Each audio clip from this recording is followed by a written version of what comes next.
తడ పుట్టేస్తుంది రేపు పొద్దున ఒక్కొక్కడికి కూడా. సీతయ్య సినిమా చూసారు ఎవరైనా? అందరూ స్టేషన్లు తిప్పుతూ ఉంటారు కదా, అలా తిప్పుతుంటే దడ వస్తుంది ఒక్కొక్కరికి. ఎమ్మెల్యేకి తక్కువ, కార్పొరేటర్కి ఎక్కువ అని. సో దాన్ని మనం ఏ విధంగా చూడొచ్చు? రేపు పొద్దున 14వ తారీఖున ఒక పెద్ద సభ ఉంది కదా, నాకు తెలిసి 10కి ఎక్కువ 12కి తక్కువ అంటే ఏంటంటే ఒకళ్ళొకళ్ళు మాటలు యుద్ధం తప్పించి ప్రజలకి ఏం న్యాయం చేస్తున్నారనేది లేదు. ఈ అక్రమ అరెస్టులు అంటున్నారు. అక్రమ అరెస్టులు అంటే ఊరికి అరెస్ట్ చేస్తే ఒప్పుకుంటారా? కోర్టులు అన్న వీళ్ళకి ఏమైనా బెనామీలా? ఇక్కడ దేనికి రూల్ అంటే నిజంగా పవన్ కళ్యాణ్ గారిని తిడితే ఓకే, రాజకీయంగా తిట్టాడు, ఫ్యామిలీని తిట్టారు, పిల్లల్ని తిట్టారు. చంద్రబాబు నాయుడు గారు వాళ్ళ భార్యను తిట్టినప్పుడు నిజంగా వాళ్ళ కేసు పెడితే ఆడవాళ్ళు వీళ్ళు బయటకు వస్తారా? మొన్నటిదాకా ఎలా వాగాడు, పిచ్చి కుక్కలా వాగాడు. ఆ వాగుడు చూసి రేపు పొద్దున్న ఎవడైనా సరే మాట్లాడాలంటే భయం పుట్టదు. సీతయ్య సినిమా చూసారు ఎవరైనా? అందరూ స్టేషన్లు తిప్పుతూ ఉంటారు కదా, అలా తిప్పుతుంటే దడ వస్తుంది ఒక్కొక్కరికి. సో ఇక్కడ ఏంటంటే ప్రతి ఒక్కరికి ఫ్యామిలీ. పవన్ కళ్యాణ్ గారు వీళ్ళందరినీ ఫ్యామిలీని తిట్టలేదు కదా.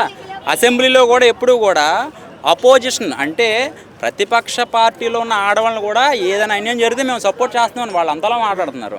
సో అది దృష్టిలో పెట్టుకుని రేపు పొద్దున ఉండాలి. అది అన్న ఇప్పుడు అంతా నోట్ దృష్టితో మాట్లాడినప్పుడు అందరినీ కూడా ఒక్కొక్కరిని అరెస్ట్ చేస్తున్నారు. ఏమంటే ఒకటి గుర్తుపెట్టుకోండి, 11 గంటలకు అరెస్టు, 11 మంది అరెస్టు.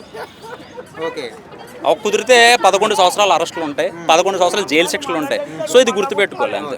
అంటే ఇప్పుడు రానున్న రోజుల్లో ఒకవేళ వైసీపీ గవర్నమెంట్ ఫామ్ అయితే మళ్ళీ వాళ్ళకి రివెంజ్ స్టార్ట్ చేస్తారు కదా? రివెంజ్ కంపల్సరీగా ఉంటుందండి. ఇప్పుడు 5 అరెస్టులు జరుగుతున్నాయి. ఒకవేళ కూటమి ప్రభుత్వం 4 సంవత్సరాల తర్వాత ఓడిపోతే కనుక మనుషులు లేపేస్తారు. ఇంకెవడో బతకడు. ఇంకా ప్రజలు ఇంకా బతకడానికి కూడా కష్టం. ఏదైనా మాట్లాడాలన్నా కూడా భయం అన్నమాట. ఎందుకంటే ఓట్లు వేసేటప్పుడు మాత్రం బాగా దగ్గరుండి ఎంచక అమ్మ బొమ్మ అని చెప్పి తల మీద చేతులు వేసి ఓట్లు వేయించుకుంటున్నారు. బట్ కట్ చేస్తే కక్షపూరిత రాజకీయాలు అయితే చేయట్లేదని చెప్పారు అందరూ కూడాను. సో ఇక్కడ వాళ్ళు తీసుకునే పద్ధతి వేరు. రూల్గా మాట్లాడాలంటే అక్కడ ఫ్యామిలీని తిట్టారు, వేరే వేరే కేసులు పెట్టారు. సో ఇప్పుడు ప్రభుత్వం ఉంది కాబట్టి వాళ్ళ తరపున ఉంది కాబట్టి న్యాయంగా. అలా అని వీళ్ళు తిట్టారు కదా ఎవరు అంటే జనసేన వాళ్ళు, టీడీపీ వాళ్ళు తిట్టారు కదా వైసీపీ వాళ్ళు. వాళ్ళ సైడ్ నుంచి బరాబర్ తిట్టారు కానీ ఇంట్లో ఆడవాళ్ళని తిట్టలే, పిల్లల్ని తిట్టలేదు కదా, అసభ్యకరంగా మాట్లాడలేదు కదా, ఒక సినిమాని స్కిట్గా రాసుకుని ఏం తిట్టలేదు కదా. సో అది పర్సనల్గా వెళ్ళింది కాబట్టి ట్రీట్మెంట్ ఇలా ఉంది. దడ పుట్టిస్తున్నారు అనమాట.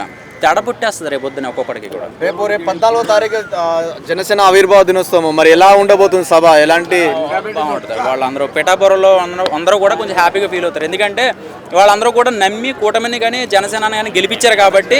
సో ఆ సభ అనేది కొంచెం ఊపిరి పీల్చుకుంటుంది. సో ఓవరాల్ ఒక్క మాటలో జనసేన గురించి, పవన్ అన్న గురించి ఏం మాట్లాడతారు? ఈ ఒక 4 సంవత్సరాలు ఇంకా పదవులు ఉన్నారు కాబట్టి వాళ్ళందరికీ కూడా గవర్నమెంట్ ఉంటుంది కాబట్టి ఆ 4 సంవత్సరాలు ఏదైతే అమలు చేశారో అవన్నీ కూడా జాగ్రత్తగా ప్రజల్ని డిసప్పాయింట్ చేయకుండా ఉంటే కనుక మళ్ళీ వీళ్ళే కూటమి ప్రభుత్వం వస్తుంది. లేదు ఏదైనా ప్రజల్ని డిస్టర్బ్ చేస్తే కనుక వాళ్ళకన్నా తెలివైన వాళ్ళు ప్రజలు. ఒక్కసారి ప్లేట్ మార్చారంటే మళ్ళీ ఆ కూటమి ప్రభుత్వం కూడా ఉండదు. సో అది దృష్టిలో పెట్టుకుంటే బాగుంటుంది. ఈ 11 వాళ్ళకి వెళ్ళిపోతే వెళ్ళిపోవచ్చు, అందులో ఎటువంటి డౌట్ లేదనమాట.